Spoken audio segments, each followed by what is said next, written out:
especiales de la Subdirección de Control Cambiario. Ha sido también copartícipe en la redacción de los decretos ley que tienen que ver con toda esta normatividad cambiaria y de las cartillas de aplicación de las operaciones de comercio exterior. Entonces, nos place mucho, doctor Fernando, que nos acompañe. A ustedes los invitamos a que interactúen con el doctor Fernando a través de sus inquietudes, de sus consultas en relación a los temas puntuales que les competen. Muy adelante. Muchas gracias, doctor Luis Carlos. Buenos días. Sí, tenemos 3 horas para repasar principios básicos del régimen cambiario, con énfasis en comercio exterior, en el régimen sancionatorio que se aplica a estas operaciones y desde el punto de vista de la fiscalización. Nosotros le llamamos a fiscalización al hecho de auditar una empresa, pero con el tema sancionatorio de por medio, es decir, vamos a aplicarle un examen a una empresa cuando la visitamos. Y precisamente ustedes van a ver el aspecto ya de la norma cambiaria vista desde la perspectiva del fiscalizador, del funcionario que tiene a cargo verificar el cumplimiento de las obligaciones de la norma. ¿Qué hay que tener? ¿Qué hay que conservar? ¿Qué hay que exhibir?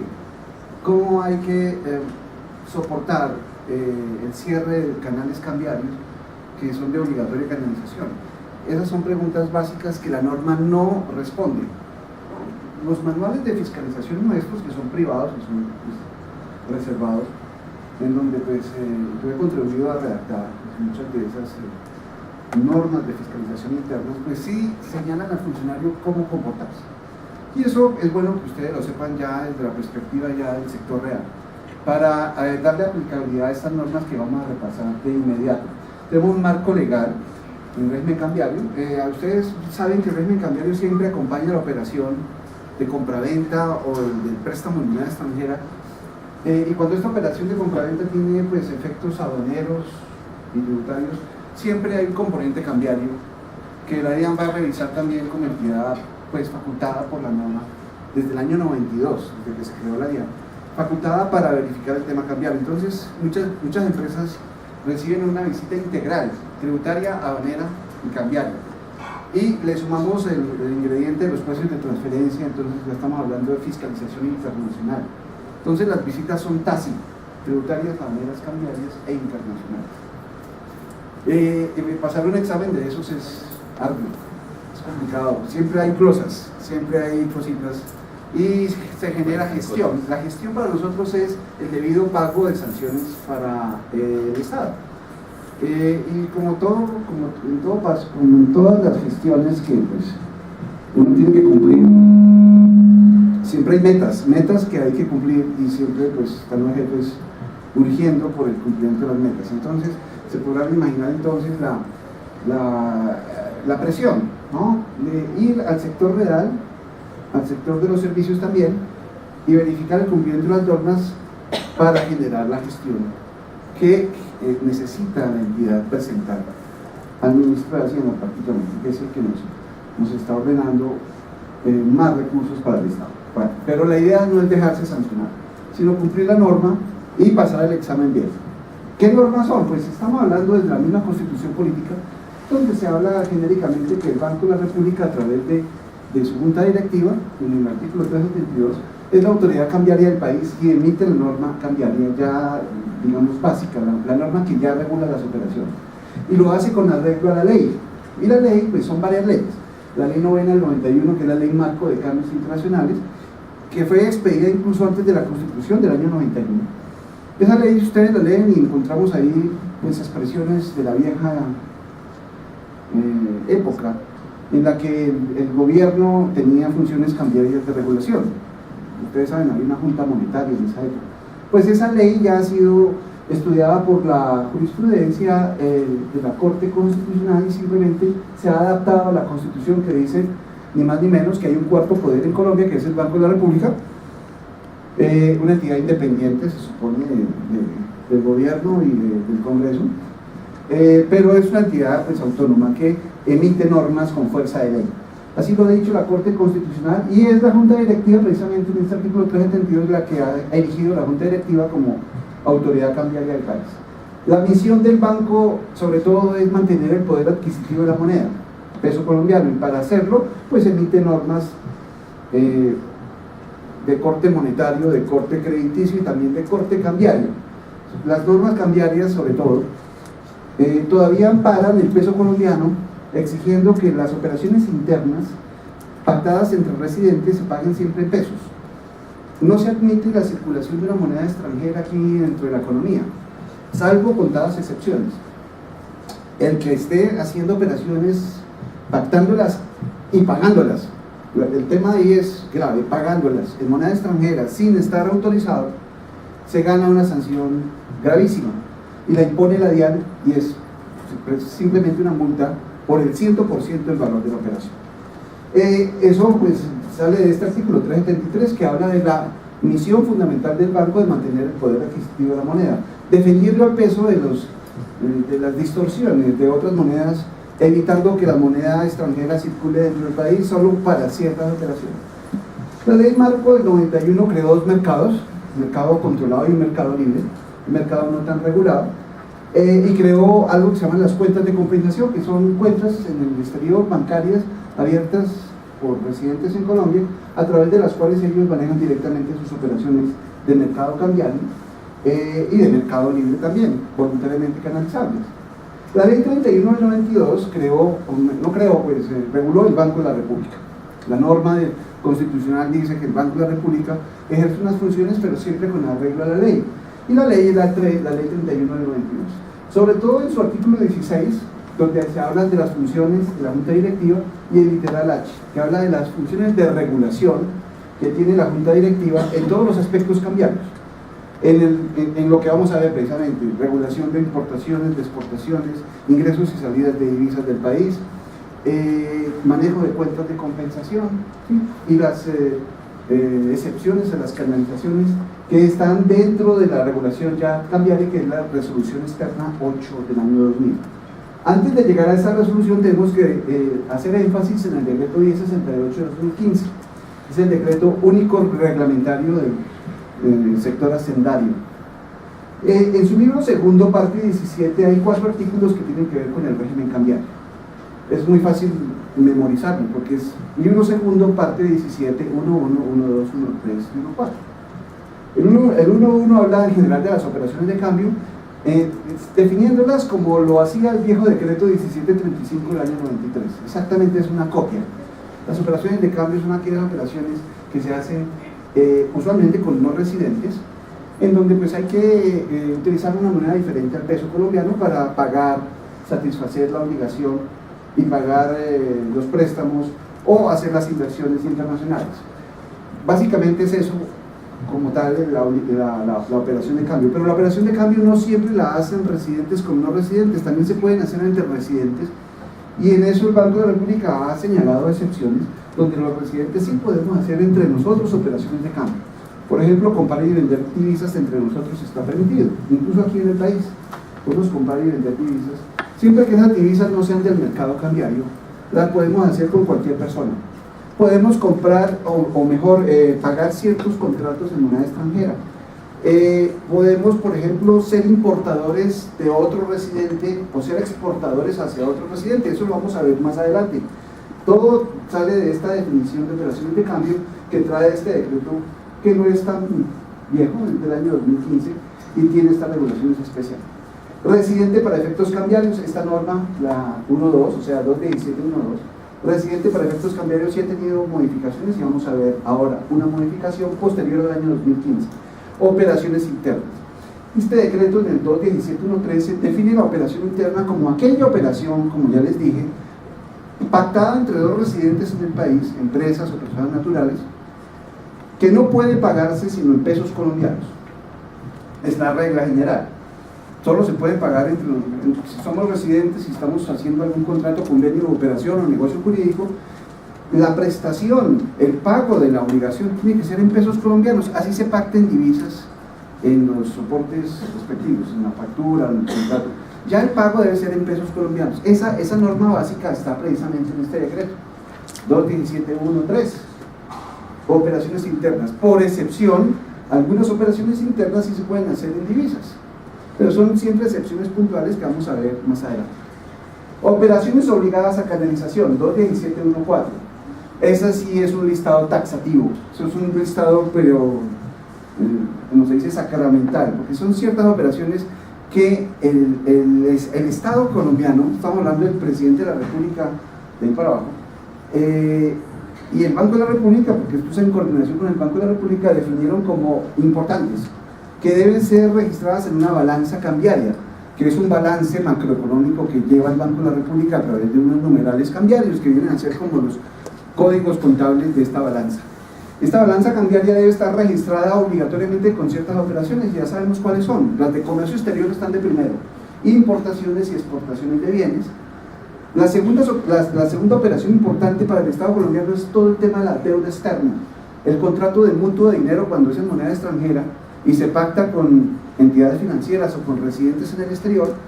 Es una operación tan importante que la tenemos registrada en la balanza cambiaria, y todos los movimientos de capital, los desembolsos y los pagos o amortizaciones de las deudas externas deben estar registrados en la balanza cambiaria. No se admite pagos de operaciones de endeudamientos externos, o sea, préstamos en moneda extranjera, que estén por fuera de la balanza cambiaria y del registro de la deuda externa. Entender es que este decreto 1068 fue un compilador de diferentes normas que estaban desde antes. ¿sí? Sí. Es decir, ya uno no tiene que ir a buscar normas anteriores y ya concéntrese en este y ahí está, ¿no? Sí, lo alcancé a decir, este decreto compiló, o sea, hizo un copy-paste de un viejo decreto que es el 1735 del año 93, que establecía estos mismos 4 artículos, pero en forma independiente.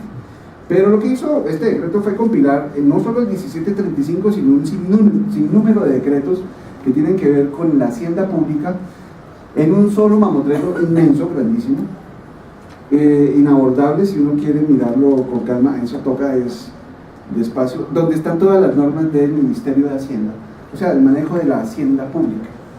Y una parte de la hacienda pública es el tema cambiario. ¿Y por qué el gobierno tiene funciones cambiarias? Precisamente se me olvidó de pronto decirlo. En el artículo final de esta ley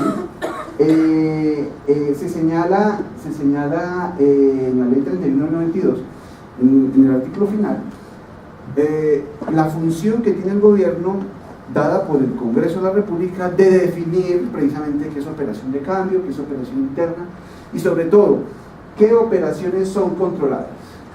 En otras palabras, no le corresponde ni siquiera al banco, legalmente hablando, definir qué operación es controlada a través del mercado cambiario que creó la ley 991. Le corresponde al gobierno nacional por disposición expresa de la ley 31 del año 92 en su artículo final, donde se hacen ya delegaciones del Congreso directamente en el gobierno. En virtud de esa ley 31 del 92 se expidió el decreto 1735 del año 93 que decía exactamente eso. Entonces, si tenemos una operación vieja del año 2014, está regulada por el 1735 del año 93, claro. Y si es una operación nueva, estamos hablando ya del decreto 1068 del año 2015. Bueno, entonces de aquí extractamos principios básicos. Las normas, como están conformadas, están expedidas en el país, no admiten una economía dolarizada. No hay libre circulación de moneda extranjera en el país. Por eso hay un control cambiario, digamos, mediano, en el que se aplica todos los esfuerzos de fiscalización de la DIAN para evitar que las personas se salgan de este marco normativo, que no comiencen a hacer operaciones y pagarse operaciones en divisas. En una contabilidad de una empresa no puede aparecer operaciones de pago en divisas indistintamente, o préstamos en moneda extranjera que no se han canalizado, informado previamente al Banco de la República, o pagos de operaciones de comercio exterior hechas directamente en el exterior sin utilizar divisas del mercado cambiario. Todos ellos son pecados capitales que se pagan todos, con el 100% de multa de la operación. ¿Y cómo se liquida eso? Pues simplemente pasando lo que se hizo en divisas inapropiadamente por fuera del marco legal, pasándolo a pesos, con la tasa representativa del mercado vigente en el día del pago, o del reintegro, o del movimiento de dinero o de, como sabemos contablemente, de la eliminación de la cuenta por pagar o por cobrar, si estamos hablando de comercio exterior. Cuando pasan esa clase de situaciones, siempre nos vamos al vestigio contable, que es la prueba para nosotros, digamos, idónea y perfecta, ¿cierto?, para formular cargos y proceder a sancionar con esta sanción grave del 100%. Bueno, pasando ya a temas mucho más novedosos, a comienzos de año precisamente se expidió el decreto 119 de 2017. Tiene el régimen de inversión extranjera actualmente aplicable en el país, pero además de ese régimen de inversión extranjera, modificó este decreto precisamente este artículo 217.1.2, que tiene que ver con la residencia para efectos cambiarios. Ya lo había dicho que ese tema de residencia es fundamental. Yo puedo utilizar divisas si estoy pactando con un no residente, y es muy fácil establecer si una empresa es residente o no residente, porque pues para eso tenemos el registro mercantil. Obviamente, si las empresas son del país, pues son residentes para todos los efectos cambiarios aplicables de acuerdo con esta norma. El tema es precisamente con las personas naturales. ¿Cuándo sé que una persona natural de cualquier nacionalidad se hace residente para efectos cambiarios? Esa pregunta la responde este artículo ya modificado por este decreto nuevo, el decreto 119 de 2017. La norma habla exactamente en los mismos términos tributarios, pero sin hablar del periodo gravable.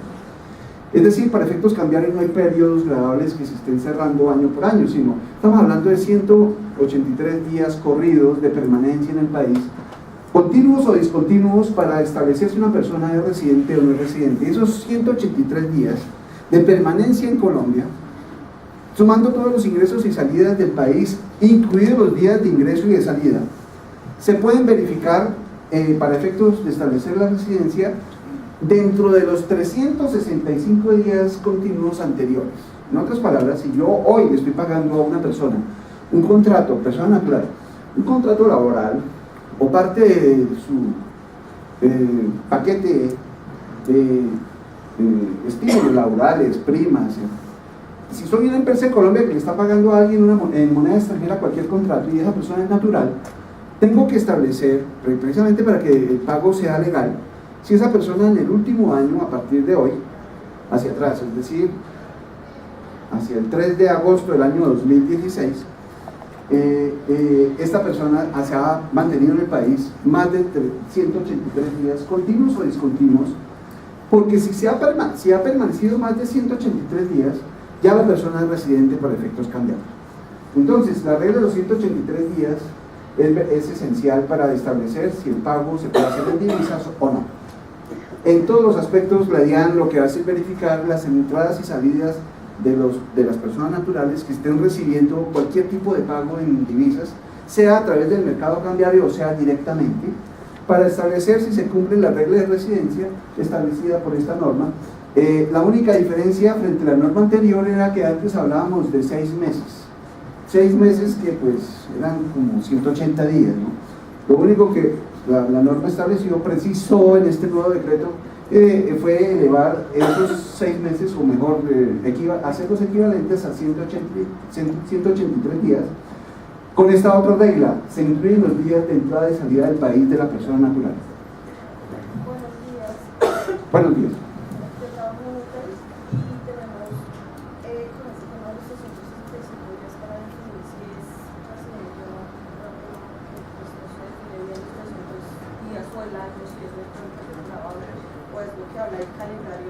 Es calendario. Al 3 de agosto. Y con respecto a los, incluyendo los días del país, salida del país, porque uno verifica el pasaporte, entonces, ¿cómo debería ser? Porque el señor viene un mes, se va 2, vuelve 3, se cojo 365 días para atrás. Sí, con la nueva norma, bueno, aquí hay una discusión jurídica y como ustedes saben, todo tiene sus complicaciones jurídicas, y es que este decreto solo rige hacia el futuro. Y podríamos decir que esto de los 183 días solo vendrían a ser aplicables ¿cuándo? En el año 2018, sí. Porque pues todavía no hemos acabado de cumplir 365 días continuos, ¿cierto? Desde la expedición del decreto. Entonces, ¿qué tenemos que hacer? Aplicar el viejo decreto 1735 del año 93. también están en Google. 1735 del año 93, que habla simplemente de 6 meses, continuos o discontinuos, ¿cierto? Permanencia de 6 meses. Y ahí es donde comenzamos a tener que utilizar una hoja de cálculo, un Excel, para verificar y ojalá, pues muy bien, ¿no?, los días de ingreso y salida para establecer cuánto ha acumulado este personaje en el último año hacia atrás, porque también la norma vieja hablaba del último año, ¿no? En el último año, no periodo grabable, sino último año calendario, corrido. En el último año, la regla de siempre, el 3 de agosto, estamos haciendo un pago hoy, vamos hasta el 3 de agosto del año 2016 y comenzamos a verificar ese día si estaba el señor o no, pues que no estaba, digamos. Comenzó, bueno, llegó en octubre, se fue, volvió, entonces todo eso va a la hoja de cálculo y vamos acumulando días y meses. Es realmente los que estén acá. Exactamente, los que esté acá. Incluido, tengamos en cuenta que hay que incluir el día del ingreso y la salida también. ¿Esa persona estaba acá, sí o no, cuando llegó? Pues sí, llegó a las 11 de la noche, pero estaba aquí. Hoy comenzó pues su estadía. Y se fue X día a la 1 de la mañana de ese día, pues nada que, bueno, todo depende del sello del pasaporte.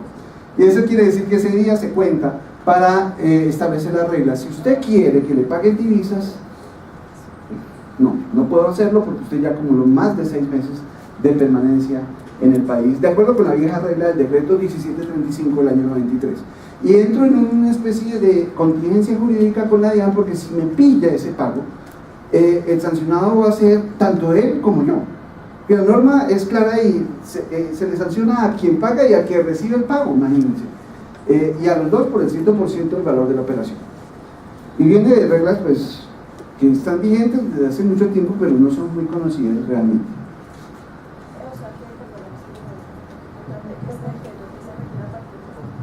El decreto está rigiendo a partir de enero de este año, precisamente la fecha exacta no te la tengo, pero es de enero de este año, recién comenzó el año, digamos primera semana de 2017. El presidente y el ministro de Hacienda firmaron el decreto modificatorio del régimen de inversión extranjera, y precisamente una de las modificaciones que hubo tiene que ver con el decreto 1068 de 2015, que habla, ¿no?, ya de los temas cambiarios básicos, fundamentales, como este de la residencia. Pero si este empezó a regir en enero de este año, ¿por qué debo aplicar entonces el viejo decreto 1735? Porque ese comenzó a regir o estaba rigiendo desde hace más de un año. ¿Cierto? Porque esos son temas ya jurídicos. Es decir, en la oficina jurídica de la DIAN o su abogado, si va a contestar un pliego de cargos, perfectamente puede decirle a la DIAN: ¿usted por qué no está aplicando este decreto? Si el último año, ¿cierto?, hacia atrás, el pago lo hice el 3 de agosto, ¿no? El último año hacia atrás, este decreto no estaba rigiendo, estaba rigiendo el 1735 del 93. Entonces, la conclusión que tenemos, este decreto viene a regir plenamente, digamos en enero de 2018, cuando ya se cumplan los 365 días corridos y ya podemos aplicar la norma con toda tranquilidad, sin discusiones jurídicas. Pero simplemente hay una diferencia de 3 días, porque los 6 meses calendario precisamente son 6 meses de 30 días para efectos jurídicos, o sea 180 días. Y eso no lo puede traspasar el pago que se haga al 181º día, digamos, ya debe ser en pesos colombianos. Listo. Estas son modificaciones de normas pues, básicas, pero ya vamos a entrar ya en el régimen cambiario como tal. Con base en estas regulaciones superiores, es decir, el artículo 372 de la Constitución Política, la Junta Directiva se reúne y expide reglas con fuerza de ley. Son normas que materialmente son leyes, aunque tienen una denominación modesta, resolución externa. Este es nuestro régimen cambiario. Antes había otra norma, la resolución 21 del año 93, y antes de eso había otra norma, en fin, esto ha tenido sucesión de normas, pero la vigente es esta, con sus modificaciones, claro, normales en esta clase de regulación económica, pero donde hay artículos claves que me propongo resaltarles así. El artículo segundo es el más importante de la norma, es el que habla del principio de veracidad. Es un principio que nosotros como entidad de control y ustedes como contadores también deben propender que se cumplan las empresas. Es decir, que el régimen, el tema contable esté de acuerdo con la operación. Es decir, que no está, así lo dice el artículo, está prohibido canalizar operaciones que no correspondan a la realidad, que no correspondan a obligaciones contraídas con el exterior. Estamos hablando de muchas operaciones con pagos y compras y ventas de mercancías, pagos de servicios, operaciones de endeudamiento externo, operaciones de inversión extranjera, que deben estar de acuerdo con la realidad económica, es decir, con la operación económica subyacente. Si yo canalizo divisas a través del mercado cambiario con un numeral, digamos, y un formulario como los de antes, o un simple conjunto de datos mínimos como es ahora, que se aplica a partir del 1 de noviembre de 2016, puedo equivocarme en el numeral, puedo equivocarme en el formulario como lo hacíamos antes, pero donde no me puedo equivocar es en la realidad contable que está descrita y subyacente a la operación. Es decir, si yo presento un contrato de servicios pagando un servicio al exterior, puede que pague eso con un numeral de transferencia de divisas o de otros conceptos. La DIAN no te va a poner problemas sobre el numeral, te va a pedir soportes del contrato. Ese contrato, ¿cómo se materializó en la realidad de la empresa? ¿Qué principio básico tributario se aplica ahí? Ese contrato de servicios debe haber impactado en la renta, debe haber beneficiado a la empresa, debe haber relación de causalidad con la renta, debió ser beneficioso, ¿cierto? Y para eso necesitamos pruebas. ¿Cómo se prestó el contrato? ¿Cómo se ejecutó? ¿Cómo se materializó? ¿Dónde están las pruebas de la prestación de esos servicios? Si el contrato está muy bien redactado, muy bien suscrito y, digamos, apostillado o autenticado, pero no tiene el soporte realmente de la prueba de la verificación real de la operación que está detrás, no hay pruebas de la prestación de esos servicios, tributaria y cambiariamente ese contrato es sancionable. Cambiariamente, pues precisamente porque violamos el artículo 2 que habla del principio de veracidad, así lo llama el Banco de la República en su doctrina cambiaria. El principio de veracidad exige que la norma, que el movimiento de divisas de verdad en lo material, no en lo formal, porque en lo formal nos podemos equivocar, pero en lo material corresponde a la realidad. Cualquier pago, cualquier ingreso de divisas debe corresponder a la realidad. Está prohibido hacerlo con el mercado cambiario, hacer operaciones ficticias, simuladas o irreales. La segunda parte del artículo es muy importante, también es una especie de regla muy importante, para ustedes contadores también muy importante, porque dice lo siguiente: las operaciones controladas deben pagarse a través del mercado cambiario, claro, pero la norma no puede ser una camisa de fuerza. ¿Eso qué quiere decir? Si yo pago una importación, digamos, o me reintegran una exportación, muchas veces el valor viene ya disminuido por múltiples factores, incluso por la diferencia en cambio, o porque la mercancía que se importa o se exporta tiene inconformidades, defectos, averías, llega incompleta, mal facturada, o tiene descuentos especiales de tipo comercial que están probados. Entonces la norma dice simplemente las diferencias se admiten en las canalizaciones de las operaciones controladas siempre que estén justificadas, siempre que obedezcan a una causa justificada, es decir, que esté probado en los soportes que tenga el importador o el exportador a la mano. Y esos soportes son los que va a verificar la DIAN a la hora de hacer una auditoría de fiscalización. Y aquí el truco es saber qué es justificado o qué no está justificado, eso lo vamos a ver más adelante. Pero la norma básica es esa, el artículo 2. El artículo 3 es nuestra norma también básica en la DIAN, porque se refiere a las entidades de control, y a ustedes también. El artículo 3 dice lo siguiente: hay que documentar, conservar los soportes de las operaciones. Es el principio de conservación documental. La norma no dice por cuánto tiempo, porque eso depende de la entidad de control, y en materia cambiaria hay 3 entidades de control. Ya es hora de decirlo, la DIAN vigila el 70% de todas las operaciones cambiarias, comercio exterior de bienes y servicios, transferencias de dinero de todo tipo, ingresos y salidas de divisas del país por cualquier modalidad, vigilamos cuentas de compensación, vigilamos la compra y venta profesional de divisas dentro del país, y vigilamos, digamos, también el tema de derivados, que es la compra futuro de divisas. Y en eso vamos a hacer bastantes avances próximamente. ¿Qué ¿Qué pasa con las otras entidades de control? Hay otra entidad de control que es la Superintendencia Financiera de Colombia, que vigila a los intermediarios del mercado cambiario. Son esas entidades expresamente autorizadas por la resolución 8/2000 para hacer intermediación de sus clientes en materia cambiaria. Es decir, estamos hablando de bancos, corporaciones financieras, compañías de financiamiento, cooperativas financieras, sociedades comisionistas de bolsa. La única casa de cambios que existe se llama Sociedad de Intermediación Cambiaria, que era una antigua casa de cambios, ahora se llama así, que hay solo una. Esas son entidades intermediarias del mercado cambiario.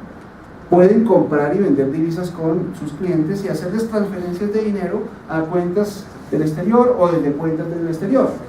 Prestan su infraestructura con otros bancos, ellos están comunicados con otros bancos y tienen cuentas en bancos en el exterior y a través de ellos hacen esas operaciones, vigilados por la Superintendencia Financiera. O sea, la Superintendencia Financiera se entiende con ellos y punto, no con los clientes de los bancos.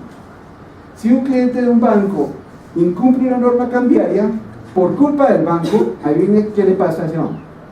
Pues se presenta la correspondiente queja y quien va a sancionarlo es la Superintendencia Financiera. Y muchas veces pasa que los bancos se equivocan y no le permiten al cliente cumplir con una norma cambiaria especial. Pues el cliente es sancionado por la DIAN, digamos, o por la Superintendencia de Sociedades, porque esa es la tercera entidad de control. Pero el banco es el que va también a sufrir algún tipo de sanción con el Estatuto Orgánico del régimen financiero. Ese estatuto tiene sanciones para el banco que también ha incumplido con su obligación. Bueno, todo sale del artículo 3. El artículo 3 exige que todos conserven los documentos. Y vamos a hablar de la tercera entidad de control, que es la Superintendencia de Sociedades. Esa entidad vigila expresamente una operación básica que es la inversión extranjera. La inversión, tanto la que llega del exterior a Colombia como la que sale de Colombia hacia el exterior. En todas las modalidades y no importa las personas naturales, personas jurídicas, todas son vigiladas por la Superintendencia de Sociedades. Y además ellos tienen vigilancia sobre el endeudamiento externo pactado con entidades, personas jurídicas o asimilables a personas jurídicas por temas de capital de trabajo. Cuando el endeudamiento externo es por temas de comercio exterior, lo vigila la DIAN. Entonces ahí hay una competencia compartida sobre el tema de endeudamiento externo. Esos son los límites de las competencias de las entidades, pero cada entidad tiene un régimen diferente y sancionatorio diferente. Este artículo dice que los documentos, soportes de estas operaciones deben estar conservados por el término que tenga la entidad de control para verificar la operación. O sea, el artículo es muy diplomático, no habla de 2 años, 3 años, 5 años, sino la conservación depende de qué entidad de control te va a vigilar. Y en el caso de la DIAN, el término de conservación es de 5 años. Así lo dice el artículo 5 del Decreto Ley 2245 del año 2011. Ese artículo habla de 5 años para que la DIAN vigile una operación. Y es un término largo, digamos, porque es más largo incluso que el que tiene las supersociedades, que es solo de 2 años. Nosotros hablamos de 5 años para vigilar una operación. Y así y todos nosotros podemos exigir información a los usuarios directamente o a los bancos que deben conservar esa operación para nosotros como entidad de control.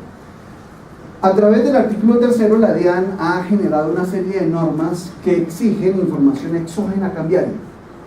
Es ahí donde nos fundamentamos nosotros para exigirle a los bancos, todas las entidades financieras que son intermediarias del mercado cambiario, y a los titulares de cuentas de compensación, lo mismo que a los cambistas profesionales, toda la información de las operaciones de cambio que hacen, tanto de ellos con sus clientes como ellos mismos directamente en sus cuentas de compensación. Es precisamente por el artículo 3.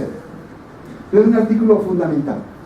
Los artículos de canalización son el 10, 15 y 23. ¿Qué es la canalización? Ya lo dijimos nosotros desde cuando vimos el decreto 1068 de 2015 y el viejo decreto 1735 del año 93. El gobierno estableció en esas normas qué operaciones son canalizables obligatoriamente.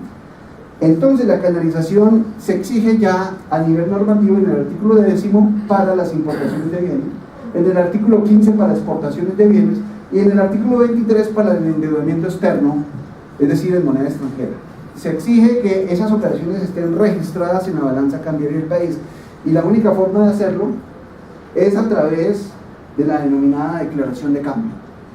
La declaración de cambio, que ahora es virtual, no es un documento físico, sigue siendo una declaración, así esté desmaterializada, y es la que registra en la balanza cambiaria y en el sistema SEC del Banco de la República precisamente el cumplimiento de la obligación de canalizar.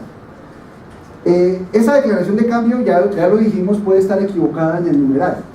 Puede, por ejemplo, alguien equivocarse de buena fe y pagar una operación de importación con un numeral de servicios, pero ha canalizado. Ha canalizado porque precisamente registró con la declaración que presentó a través de un intermediario del mercado cambiario, a través de su fuente de compensación, registró un egreso de divisas del país, pagándole a alguien del exterior una operación que estaba debiendo. Lo que va a permitir que esta persona no sea sancionada es que ha conservado los soportes de ese pago. ¿A quién le pagó? Lo primero que la DIAN le pregunta es ¿a quién le pagó? ¿Cómo lo verificamos nosotros? Con los sistemas bancarios. El sistema bancario emite un documento siempre soporte que es el SWIFT. Con el SWIFT sabemos a quién le pagó. Eso debe coincidir con el que facturó, obviamente, ¿no? Si no, estamos mal. Entonces le pagaste a un facturador del exterior, perfecto. Está bien. ¿Y qué le pagó? Una mercancía que importamos. La otra pregunta es la DIAN, ¿pagaste completamente la mercancía o dejaste por ahí un saldito por pagar? Ese saldo por pagar se puede dejar, claro, sin pagar si hay una causa justificada o si todavía no he pagado toda la operación. La norma le permite perfectamente financiarse, es decir, dejar de pagar todo el tiempo que quiera, pero siempre dejando en la contabilidad esa cuenta por pagar viva. Y en ese caso se puede decir que la operación pasa el examen. Canalizaste, así lo hayas hecho con un numeral equivocado y cumpliste el artículo 10. Lo mismo hay que decir del artículo 15. En exportaciones ahí es exactamente lo mismo. Esas cuentas por cobrar hay que canalizarlas. Yo no puedo recibir las divisas a la mano, en efectivo, digamos, afuera y dejarlas afuera. Puedo, incluso la norma me permite recibir efectivo, pero necesito canalizar, es decir, negociar esas divisas con un intermediario del mercado cambiario, vendérselas, registrar la balanza cambiaria con el numeral de ingreso de exportaciones. Si me equivoco en el numeral, pues ya sabemos, no me pasa nada. Si tengo precisamente documentado quién me pagó, qué me pagó, a través de mis soportes puedo decirle a la DIAN, mire, me pagó el comprador del exterior o alguien relacionado con el comprador, porque el pago no puede tampoco exigirse que sea siempre la persona contratante o mi contraparte en el contrato. Puedo, o se admiten pagos indirectos. Si hay un pago indirecto, ese pago debe estar documentado. ¿Ese tercero por qué pagó? Porque está documentado que ese tercero está actuando como apoderado, mandatario, cesionario del comprador de las mercancías en el exterior. Y lo tengo documentado en cualquier tipo de soporte o prueba, es admisible en este caso. Doctor Fernando, así como no es castigable el equivocarme de numeral, sí serían castigables si me equivoco del formulario. Nos ha pasado, por ejemplo, un par de veces, yo recuerdo en la oficina, que de pronto llega un dinero del exterior y por facilismo se va por formulario número 5 y siendo de pronto una futura capitalización, hablo de inversión extranjera, o lo contrario, que no recuerdo decir que de pronto se pagó una devolución de, o exacto, se pagó un servicio y se fue por formulario 4, alguna cosa. ¿Ese sí es sancionable? No, es tan flexible la norma que esta regla tiene su comienzo, obviamente el comienzo fue el 8 de febrero del año 2011, cuando el banco expidió la circular DCI 83, lo hizo al final de ese mes, 26, 28 de febrero de 2011, pero contó 15 días hábiles hacia atrás y dijo, a partir del 8 de febrero de 2011, todas las operaciones se pueden modificar o cambiar sin problema de sanciones, incluso cambiando formulario. Y los cambios de los formularios pues no son sancionables. Quiere decir que alguien en la empresa cometió un error, digamos, por el afán, porque son operaciones que hay que declararlas inmediatamente. Apenas estoy negociando con el banco me pide instrucciones, ¿esto qué es? ¿No? Otros conceptos, formulario 5 antes. Y llega por otros conceptos, o se va por otros conceptos, y después vienen ya los soportes contables de la operación y encontramos que era el pago de un servicio, el pago de una importación, o era el retorno del pago de unos dividendos, en fin, cualquier tipo de egreso pues que había que canalizar o se canalizó. Y se pueden cambiar los formularios en cualquier momento. Los cambios no son sancionables. Lo que es sancionable es no tener el soporte de los cambios. Es decir, ahí sí ya debo tener el soporte de por qué cambié otros conceptos, 2904, por un 2017, un pago de una importación, o un 2015, o un pago de una deuda externa. Esos cambios, lo que ustedes pueden ver, siempre serán admitidos por la norma y en este momento pues está vigente la norma, se pueden modificar en cualquier momento, siempre que los soportes hablen por sí mismos y hablen por ustedes.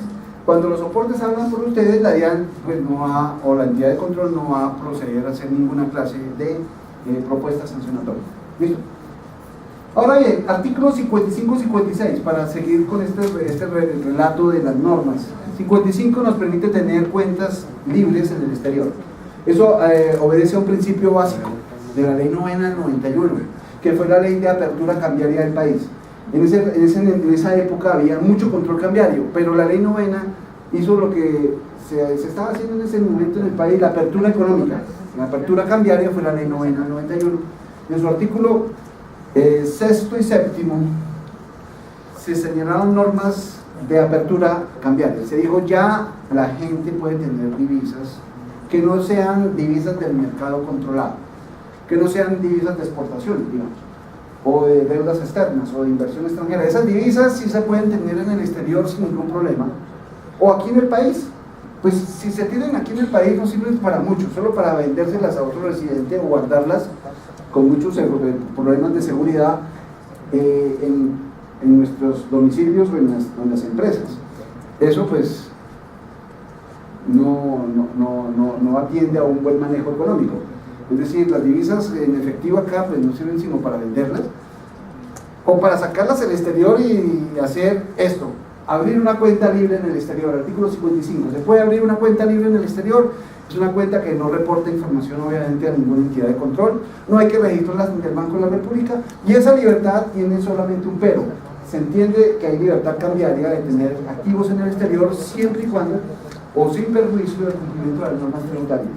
Yo puedo tener todos los activos en el exterior que quiera, o comprar y vender toda clase de activos, o tener cuentas en el exterior, tener inversiones financieras del mercado libre, de ese que no tiene registro ante el Banco de la República, siempre y cuando pues todos esos activos estén en mi contabilidad y sean reportados a la entidad que vigila el tema tributario, o sea, la DIAN. Sin perjuicio del cumplimiento de las normas tributarias, puedo tener los activos y abrir cuentas libres en el exterior. Obviamente pues por aquí se va mucha gente y saca sus activos y no se los cuenta la DIAN. Entonces no falta el hacker que baja esa información, la publica y encontramos que hay personas que han incumplido. Si bien están dentro de la normatividad cambiaria, son activos que se pueden tener legalmente en el exterior, porque pues hay libertad de tenerlos por ser operaciones provenientes de operaciones libres. Tributariamente sí han cometido una serie de pecados a lo largo de los periodos graduales, y es donde el gobierno pues no hace sino sacar normas tratando de que la gente nos cuente qué activos tienen en el exterior y los sanee, pagando, o mejor, dejando de pagar las sanciones que debieron pagar expresamente, y haciendo simplemente que paguen los impuestos respectivos y saneen las operaciones. Cambiariamente no hay sanciones por tener activos en el exterior si son del mercado libre. Ahora bien, el artículo 56 sí es un artículo muy importante porque exige que ciertas cuentas en el exterior, que sí voy a utilizar para manejar operaciones del mercado controlado, estas cuentas sí deben ser registradas ante el Banco de la República, y su monitoreo y control es mucho más directo porque es cada mes. Esas cuentas deben enviar un reporte de todos sus movimientos al Banco de la República mes a mes. El Banco de la República recibe la información pero no come entero. Muchas veces nos reporta a ciertos titulares y nos dice: mire, esto nos parece como sospechoso, esto está como raro, vayan y verifiquen. Y la DIAN hace un control ya de fondo sobre las cuentas. El formulario 10 es un balance mensual, consolidado por numerales, que todo titular de cuenta, incluso aquel que no maneja la cuenta sino para ciertas operaciones libres, digamos, o incluso el titular que no tiene un movimiento en la cuenta, no se movió $1 en la cuenta, todos tienen que enviar este formulario 10 mes a mes al Banco de la República. Entonces, primera obligación que verifica la DIAN y el Banco de la República es que este formulario haya llegado dentro del mes siguiente. Si estoy hablando del mes de julio, lo tengo que reportar en agosto. Y así sucesivamente. El mes de junio lo tuve que haber reportado el 31 de julio. El banco no te exige ninguna clase de soporte, pero la DIAN sí. Entonces la DIAN va a verificar que los saldos que vienen, los ingresos y los egresos, y el saldo que queda, sea exactamente lo que aparece, lo que se haya movido en la cuenta de compensación. Y en ese caso es obligatorio ahí sí exhibir el extracto de la cuenta emitido por el banco al exterior y todos los soportes que se desprenden del extracto, los mensajes SWIFT. Y ahí ustedes se podrán imaginar, solo auditar una cuenta de compensación durante un año no significa trabajo porque hay que verificar todo, o hacer una especie de muestreo, ¿no? Verificando punto con punto, ¿cierto? Cada ingreso y cada egreso contra soportes. Es un trabajo arduo del titular de la cuenta, porque tiene que cumplir esto, tiene que cumplir el artículo 3º que habla de la documentación, tiene que presentar el formulario 10, tiene que velar porque ese formulario esté cuadrado exactamente con los movimientos del extracto, es decir, cuadrado en el sentido básico, saldo que viene, total de ingresos, total de egresos y saldo que queda. ¿En qué nos podemos equivocar en este formulario 10? En los numerales. Los numerales pueden estar mal, y eso pues eso aterra a mucha gente, ¿no? ¿Cómo así que se pueden...? Sí, todo puede estar mal. ¿Qué hace el banco ante el formulario 10? Permitir que el titular de la cuenta lo modifique también en cualquier momento, con otro formulario 10 de modificación. Entonces, básicamente lo que hay es una operación inicial, tipo 1, y una operación de modificación si cometió algún error, tipo 2. Lo que no te deja modificar fácilmente el banco son los valores totales. Pero los valores parciales, aplicados a cada ingreso, se pueden modificar, siempre y cuando no modifique el saldo final.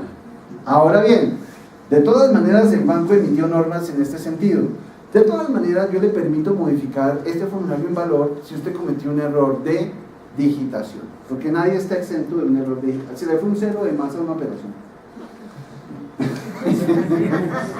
no a la izquierda sino a la derecha, o un trasplocamiento de número, entonces uno tiene que explicarle al banco: mire, aquí hubo un error de digitación, procedo a modificar el formulario urgentemente, pido así autorización al sistema para que me deje modificar los valores antes de que la DIAN actúe. Ojo con eso, porque ya un error en valor es sancionable. Errores en numerales no, pero errores en valores globales, o sea, saldo que queda no puede estar descuadrado, ni siquiera en 2 centavos.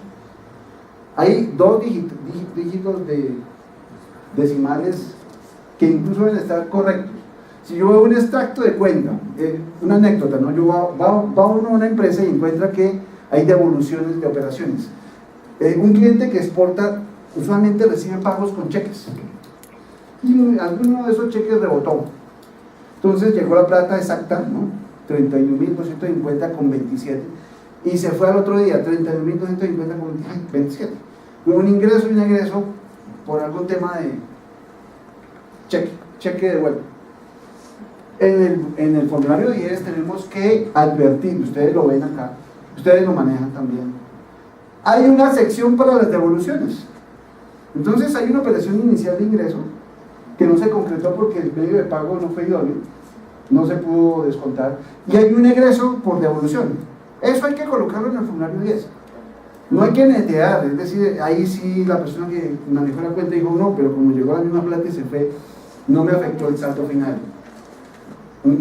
En el extracto sí hay más movimientos que lo que usted le dijo al Banco de la República. Sanción. La sanción por cada mes de inexactitud en esos temas de valor globales, o por haber emitido un formulario 10 incompleto, como en el caso que les estoy contando, es de 200 unidades de valor tributario, algo así como 6.300.000 pesos si estamos hablando del año 2017, 6.300.000 pesos, pero es una sanción, digamos que no es tan alta, pero es una sanción mortificante, porque qué tal que sean 12 meses de descuadre. Y hemos visto casos, ¿no?, de empresas que van descuadradas con una cuenta de compensación y no han hecho las correcciones pertinentes ante el Banco de la República. Todo sale del artículo 56 de la resolución 8 de 2000, y obviamente de un manual que es el dolor de cabeza de muchos, el manual de cambios internacionales. ¿Qué es eso del manual de cambios internacionales? Pues nada más y nada menos que la Junta Directiva no se mete ya a regular las operaciones en la letra menuda, porque pues, es una Junta Directiva. Se reúne cada 15 días y eso. Ellos no tienen el trabajo de ponerse ya, ¿no?, a repensar la norma y a ponerle procedimientos. Lo que hace es delegar. Entonces la Junta Directiva delega en quién, en el mismo Banco de la República, para que ya ahí sí se reglamente puntualmente las operaciones. Y eso hace que este manual también sea una norma obligatoria, porque es como si lo hubiera expedido la mismísima Junta Directiva. La Junta Directiva delega, y delega en el Departamento de Cambios Internacionales del banco. El último manual, como lo conocemos, es de febrero 24 de 2011, precisamente el que dijo que a partir del 8 de febrero ya todo era modificable. Esa regla no se aplicaba antes así. Antes una declaración de cambio era definitiva a los 15 días hábiles. A partir del 8 de febrero no, precisamente por esta norma que es el Manual de Cambios Internacionales. Este manual tiene capítulos, y aquí me permito resaltar los capítulos que vamos a analizar en las siguientes 2 horas. Capítulo 1, declaraciones de cambio.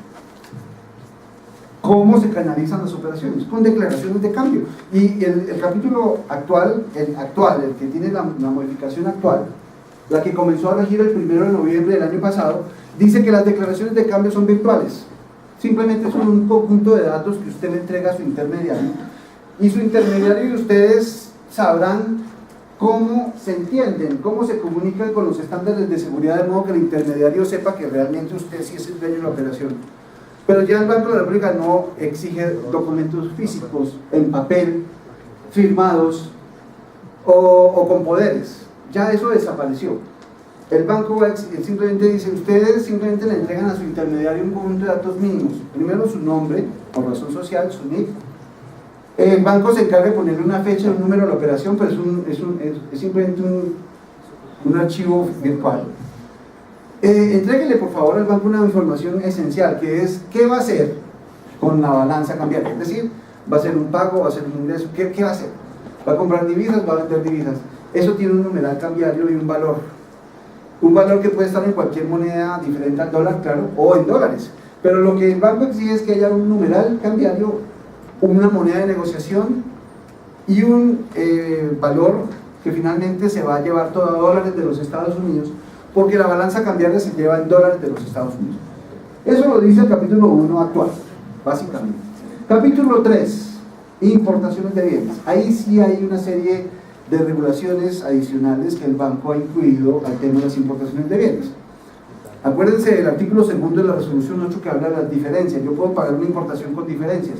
Este capítulo 3 dice qué clase de diferencias se aceptan. El capítulo 3, lo mismo que el capítulo 4, que habla de exportaciones, habla de un principio básico en comercio exterior, el principio de identidad o coincidencia. Es el que dice básicamente que el importador es el único que puede pagar una importación, no un tercero. O que el exportador es el único que puede vender las divisas de la exportación que hizo, no un tercero. Nadie se puede meter ahí, con algunas excepciones, y ahí están en los capítulos 3 y 4. Capítulo 5, bueno, de esto vamos a hablar más adelante un poco más detenidamente. El capítulo 5 habla del endeudamiento externo como tal.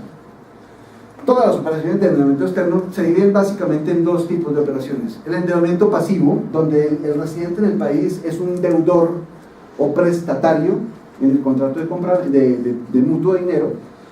En el capítulo dice quién te puede prestar.